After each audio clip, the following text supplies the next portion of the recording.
Hello friends, I'll be reading the book The Fish Who Found the Sea by Alan Watts, illustrated by 𝘊𝘪𝘬𝘦. Are you ready to get started? Let's go! Once upon a time, there was a fish who lived in the great sea. And because he was just an ordinary fish who had never known anything outside the great sea, he was not really aware that he was in it.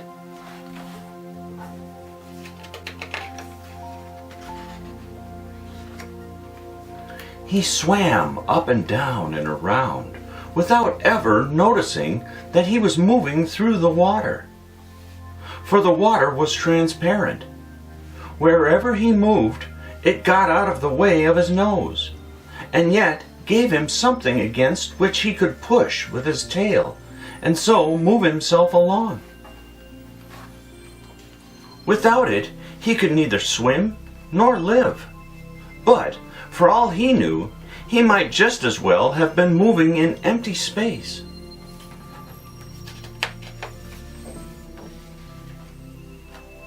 Then one day, something peculiar happened to him.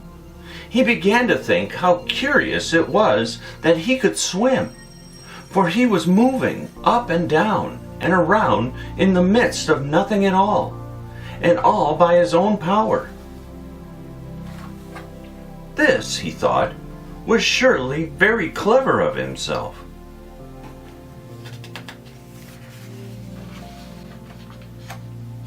And then something else happened. You know how it is when you start thinking about something you do automatically, such as breathing or riding a bike. You begin to get confused. It was the same with this fish. He began to get confused in his swimming, looking down into waters below him. He was suddenly terrified at the thought that he might forget how to swim altogether and go plunging forever into the darkness.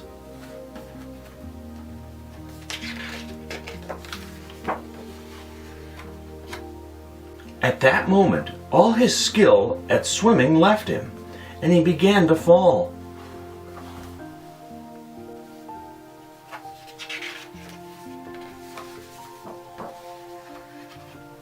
He realized then that there was just one chance of saving himself: to grab hold of his own tail with his mouth and hold himself up. At once he curled up and made a snap at his tail.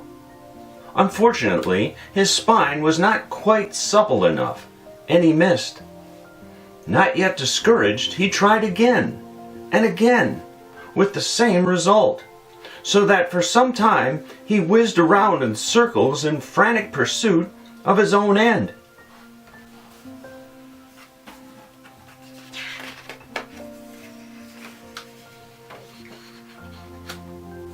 The faster he chased his tail, the faster it moved away. This had been going on for some time when he began to realize that he was not getting anywhere, that his life was becoming dull, meaningless, and horribly monotonous. But he was much too frightened to stop.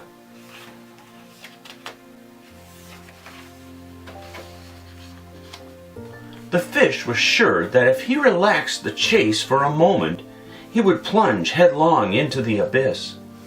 And so he redoubled his efforts to save himself, in spite of the fact that he became more and more tired and disgusted every minute. Soon he saw that he was in a hideous dilemma. He must either fall into the abyss or go on chasing his tail. Both alternatives were equally horrifying. He waved his fins in panic and prepared to die. Oh no.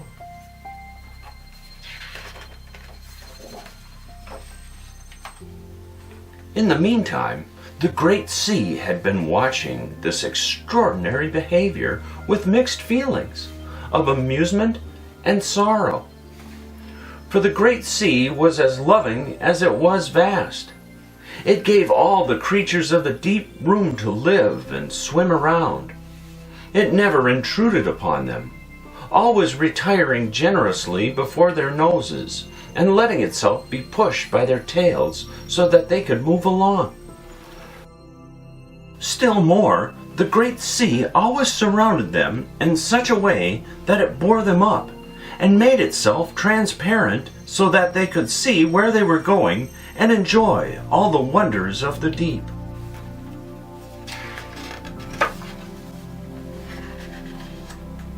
Yet here was a crazy fish who thought he swam all by himself, who had gotten himself into a panic and was behaving as no fish should behave. Therefore the great sea called out to the unhappy fish and asked him, "What do you think you are doing?" To which the fish replied, "I'm trying to catch hold of my tail and save myself from falling." "You have been doing that for a long time," observed the great sea, "and you are no nearer to catching it than when you started. So why haven't you fallen yet?"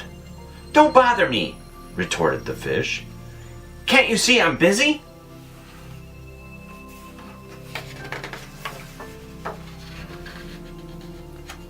"That's just what I can see," the great sea went on patiently.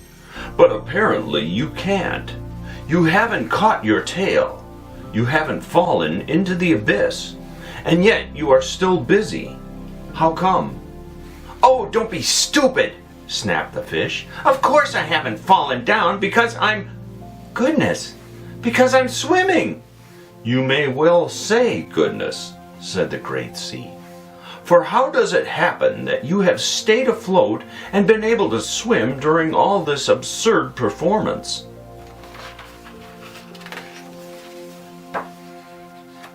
This was too much for the fish.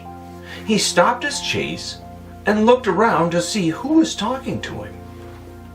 There was no one to be seen, and it was strange, but although he wasn't doing anything himself, he was still floating in the water, though it seemed to him as if he were suspended in empty space by some invisible force.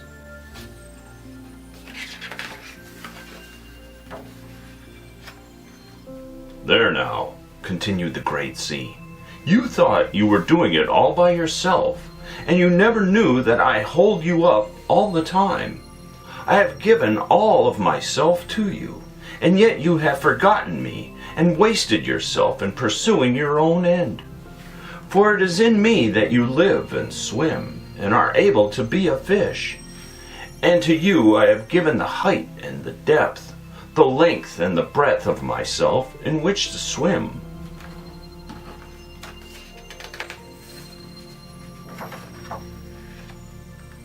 From that moment, the fish was happier than any other fish in all the waters of the world. Setting his own end behind him, where it belonged, he set out to explore the ends of the sea.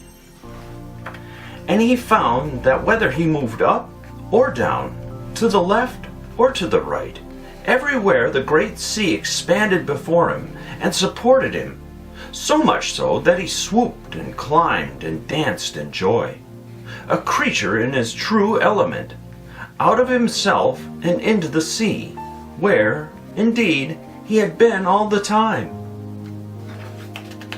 The end. A tale of a tale in the great wise sea. Thank you for watching our read-along video until the end. You're awesome. If you're new to our channel, be sure to subscribe and give this video a thumbs up so your friends can find it too. Until next time,